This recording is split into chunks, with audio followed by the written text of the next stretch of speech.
नमस्कार विद्यार्थी मित्रांनो, पुन्हा एकदा तुमचे एज्युकेशनल व्हिडिओ LBMV या चॅनलवर स्वागत आहे.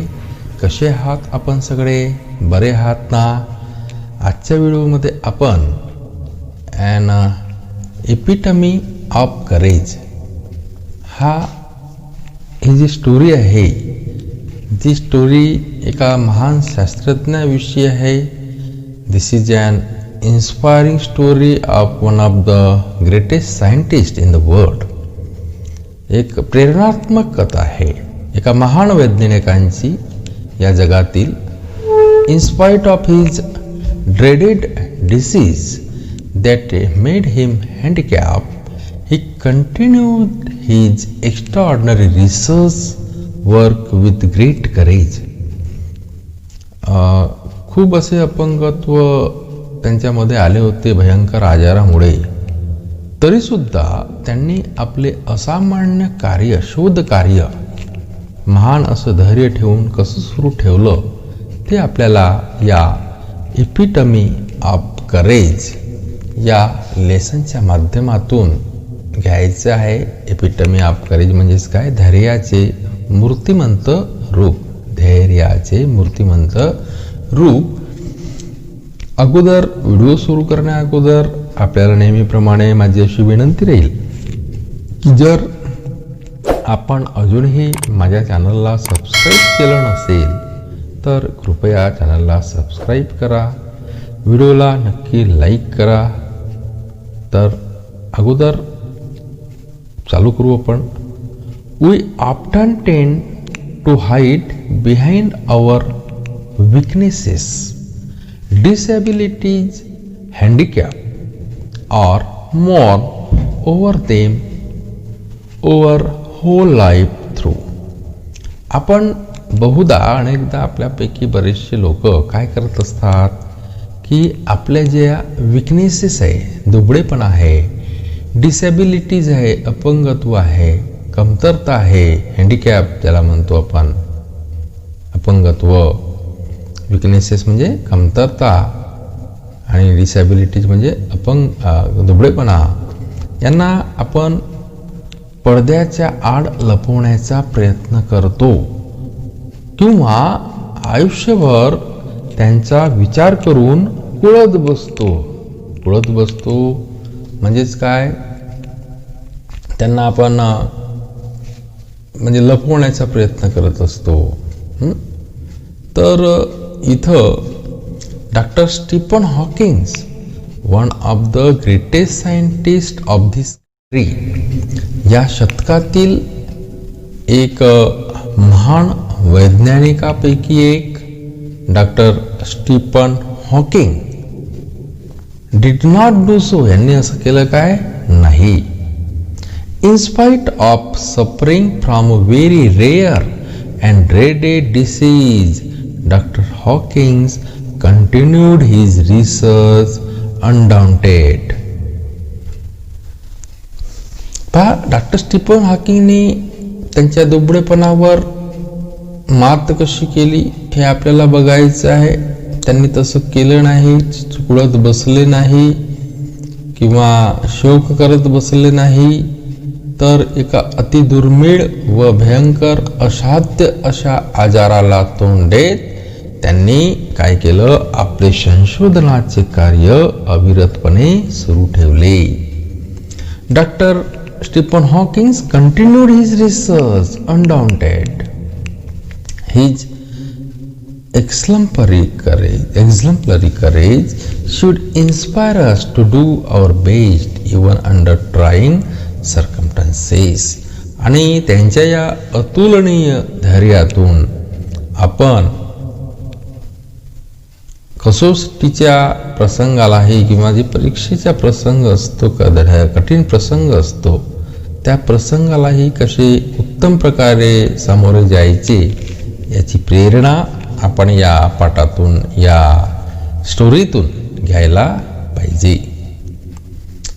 Exactly 300 years ago, the death of the great scientist Galileo Dr. Stephen Hawking was born in Oxford, London on the 8th day of January 1942. महान शास्त्रज्ञ जे होऊन गेलेले आहे गॅलिलिओ, त्यांच्या मृत्यूनंतर बरोबर 300 वर्षांनी, किती वर्षांनी? 300 वर्षांनी 8 जानेवारी 1942 ला ऑक्सफर्ड येथे डॉक्टर स्टीफन हॉकिंग यांचा जन्म झाला. Little did his parents know that one day their little boy would be hailed as one of the greatest scientists of this century. त्यांचा जेव्हा जन्म झाला, त्यांच्या पालकांना त्यावेळी जराही कल्पना नव्हती की त्यांचा हा लहान मुलगा पुढे जाऊन शतकातील एक थोर शास्त्रज्ञ होईल बा. Little did not his parents know that one day little boy would be hailed as one of the greatest scientists of this century. एक महान शास्त्रज्ञ होईल या शतकातील, असं त्यांनी ओळखलं होतं का? त्याला माहित होतं काय? नाही. त्यानंतर neither could anybody imagine that his mind would soar up into space like light. More importantly, none could predict that he would be the very epitome of courage.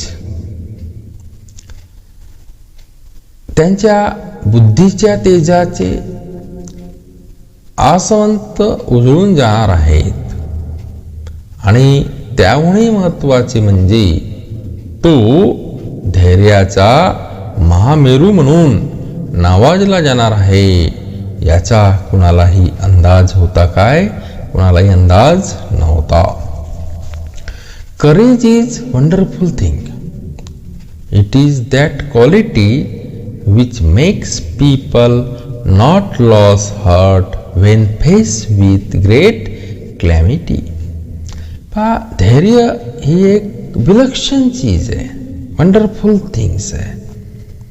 आणि हा गुण अंगी असेल तर मनुष्य महाभयंकर संकटांनाही सामोरे जाऊ शकतो.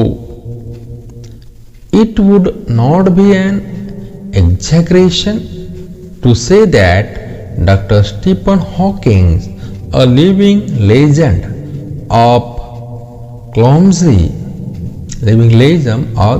cosmology, is the very personification of courage and hope. Dr. Stephen Hawking ज्यांनी विश्वनिर्मिती शास्त्रातील म्हणजेच काय कॉस्मॉलॉजीतील एक आख्यायिका आणि धैर्य व आशावाद यांचे मूर्तिमंत्र रूप आहेत असे म्हटले आपण तर एक्झॅग्रेशन म्हणजे अतिशयोक्ती ठरणार आहे का? अतिशयोक्ती ठरणार नाही. Expect his mind, his whole body is bound to a wheelchair thanks to cruel quirk of fate, yet he is one of the greatest scientists of this country. पहा, नियतीचा खेळ असं उलटा पडला की एक बुद्धिमत्ता म्हणजे मेंदू सोडला तर त्यांचे बाकीचे संपूर्ण शरीर हे कुठे बांधलेले होते, कुठे जखडलेले होते? व्हीलचेअरला, म्हणजे व्हीलचेअरवर बसून असायचे. असे असूनही ते या शतकातील काय झाले? एक महान शास्त्रज्ञ झालेत. यामधील काही कठीण शब्दांचे अर्थ सुद्धा आपण पाहून घेऊया. Mourn means what? To feel sad, to grieve for म्हणजे शोक करणे, परंतु इथं अर्थ कसा घ्यायचा? कुळत बसणे. ड्रेडेड म्हणजे ग्रेटली फिअर्ड, ज्याचा धसका भीती घ्यावी असे भयंकर. अनडाउंटेड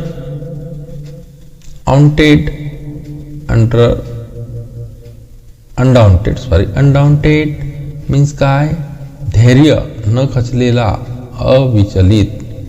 एक्झम्पलरी म्हणजे अनुकरणीय, प्रेरणादायी. हेल्ड म्हणजे ओळखले जाणे, गौरविले जाणे. इपिटमी म्हणजे स्तुत्यरूप, आदर्श नमुना. एक्झॅग्रेशन म्हणजे अतिशयोक्ती. कॉयमॉलॉजी मीन्स विश्वनिर्मितीचा अभ्यास. पर्सॉनिफिकेशन म्हणजे काय, मूर्तिमंत रूप, उत्कृष्ट नमुना. क्विक ऑफ फेट मीन्स देवाचे विशिष्ट अनपेक्षित वळण. त्यानंतर पुढच्या पॅरेग्राफला सुरुवात करूया. An average child, Stephen grew up to be a normal teenager full of mischief and lot of love for music and mathematics. Stephen एखाद्या सर्वसाधारण मुलाप्रमाणे भरपूर खोड्या काढणारा, गणितावर आणि संगीतावर मनसोक्त प्रेम करणारा असा एक किशोरवयीन मुलगा होता.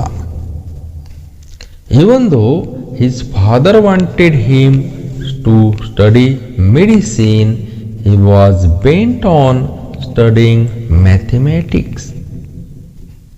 The University of Oxford at that time did not have a course in mathematics, so he opted to study physics instead. त्याने वैद्यकीय शास्त्रात शिक्षण घ्यावे असे त्यांच्या वडिलांना वाटत होते, पण स्टीफनचा कल कोणाकडे होता, कोणत्या विषयाकडे होता, गणिताकडे होता. मात्र त्यावेळी ऑक्सफर्ड विद्यापीठात गणिताचा अभ्यासक्रम नसल्यामुळे त्याऐवजी त्याने कोणत्या शास्त्राचा अभ्यास केला, भौतिकशास्त्राचा अभ्यास करण्याचे ठरविले. At the age of 17, Stephen started noticing that he was becoming increasingly clumsy and even fell down a couple of times for no reason.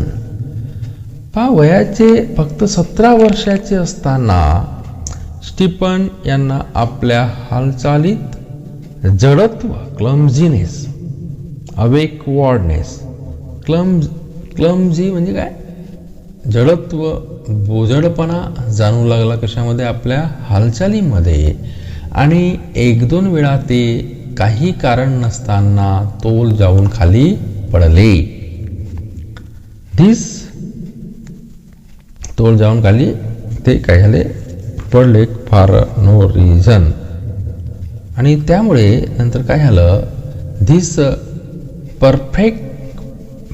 perplexed him and he went to see his family doctor, who diagnosed him as suffering from an extremely rare disease, ALS or LOU, Greig's disease that affects the nervous system and eventually weakens all the muscles of the body. ते आपल्या family डॉक्टरकडे गेले.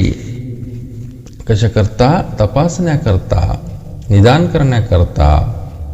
त्यावेळेला निदान झाले की त्यांना एका अति दुर्मिळ अशा आजाराने ग्रासले आहे, ALS किंवा LOU, ग्रेहिग्स डिसीज नावाच्या या